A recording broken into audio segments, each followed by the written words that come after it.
इस वक्त मैं मोटरवे पर मौजूद हूँ और अपने सफ़र की तैयारी कर रही हूँ, मगर हद्दे निगाह तक है तो सिर्फ धुंध ही धुंध।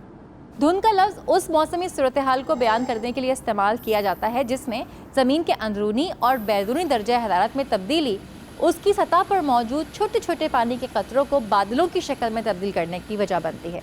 और ये बादल ज़मीन की सतह के करीब बनते हैं, जिससे हद्दे निगाह 1 किलोमीटर के अंदर तक महदूद हो जाती है। वैसे जितनी धुंध इस वक्त इस सड़क पर नज़र आ रही है, इसमें सफ़र ना करना बेहतर होता है, मगर क्या करें, काम ज़रूरी है और इसलिए मुझे भी अपने सफ़र का आगाज़ करना है।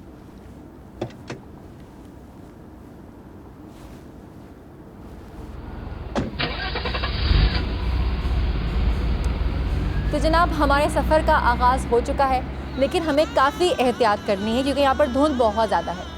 सबसे पहले तो हमें अपनी स्पीड कम रखनी है, जिसके लिए हमें स्पीडोमीटर पर निगाह रखनी है क्योंकि यही हमें असल सूरत हाल की निशानदेही कर रहा होता है। दूसरी बात जिसका हमें ख्याल रखना है वो ये है कि धुंध के दौरान गाड़ी चलाते हुए हेडलाइट्स को लो बीम पर रखना है।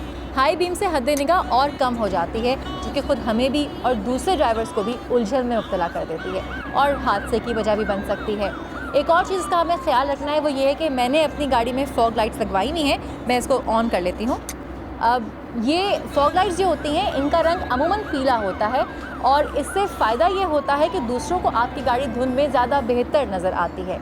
हमारे शीशों पर भी धुंध की वजह से काफ़ी नमी हो रही है, इससे ज़्यादा सही नज़र नहीं आता। हमें वाइपर, मैं भी ऑन कर लेती हूँ वाइपर, ऐसी सूरत हाल में वाइपर्स ऑन कर लेने चाहिए ताकि शीशा साफ़ रहे। एक और चीज़ जो हम कर सकते हैं वो ये है कि डिफॉगिंग हीटर इस्तेमाल किए जा सकते हैं।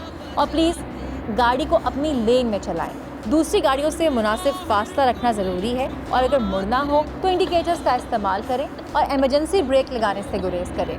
सफ़र के दौरान रेडियो और कार टेप रिकॉर्डर पर गाने सुनने से भी परहेज़ करें और गाड़ी के शीशे नीचे रखें ताकि अतराफ से आती गाड़ियों की आवाज़ आपके कानों तक पहुँच सके। ओहो, आगे कोई हादसा हुआ है, बड़ी कोई ख़तरनाक किस्म की आवाज़ आई है।